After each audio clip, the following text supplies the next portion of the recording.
আচ্ছা কাকা, আপনি কোনো পীর ধরছেন কিনা? আচ্ছা, মাঝবান্ডারে যারা বায়াত হয় তারা নামাজ পড়ে কিনা? 100% পড়ে না? কিভাবে নামাজ পড়ে এরা? ধন্যবাদ। যেইভাবে বললে আল্লাহ এটা তো বিশ্বাসে পড়ে। কয়েকটা নামাজ মাঝবান্ডারিদের জন্য? 5 ওয়াক্ত আপনাকে দেখাইবো। আপনি 5 ওয়াক্তের ভিতরে আপনি নামাজ পড়বেন। কোন টাইমে আপনারটা অ্যাকসেপ্ট করবো আল্লাহ পড়তে হবে 5 ওয়াক্ত। না, অনেক সময় দেখা যাচ্ছে অনেকজন বলে থাকে যে মাঝবান্ডারি তরিকাতে যারা আছে তারা নাকি নামাজ পড়ে না, কালাম পড়ে না, তারপরে গোসল করে না, এরা কোনো ইবাদত করে না। আসলে কি কথাটা কতটুকু সত্য? ও যে বলছি আসলে হে নামাজ পড়ে না, হে গোসল করে না। ও আচ্ছা আচ্ছা আচ্ছা, না এটাই আসলে হে নামাজ পড়ে না, হে গোসল করে না, হে উল্টাপাল্টা চলে।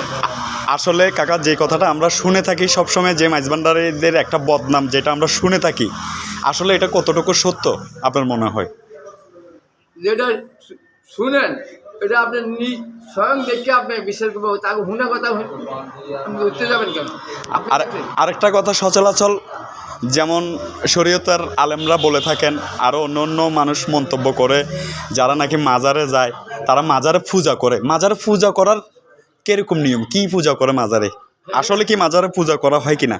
মাজারে পূজা করে না, যেটা করে সেই তারা পূজা করে দিকে পূজা করে। বান্ডারিরা পূজা করে না, হেরা হেগো আপাতত সেখানে করে। সেখানে অর্থাৎ হে পীরের বাড়ি যায়, তাজিমি সেজদা, সেটা সেই সেজদা করে না। তারা যে কোরআন করছে তারা ওই 30 পাতা লইয়া আছে, বাকি 60 মেয়েছে তারা জানে না। এই জন্যে তারা ওই 30 পাতা লইয়া হতুয়া লইয়া চলতেছে, বাকি 60-এর খবর তার কাছে নাই। এই জন্যে তারা উল্টাপাল্টা গান। তার মানে আপনি বলতে চাচ্ছেন সব মাঝবান্ডারিরা নামাজ পড়ে, যারা পীর ধরছে এরা সবাই নামাজ পড়ে?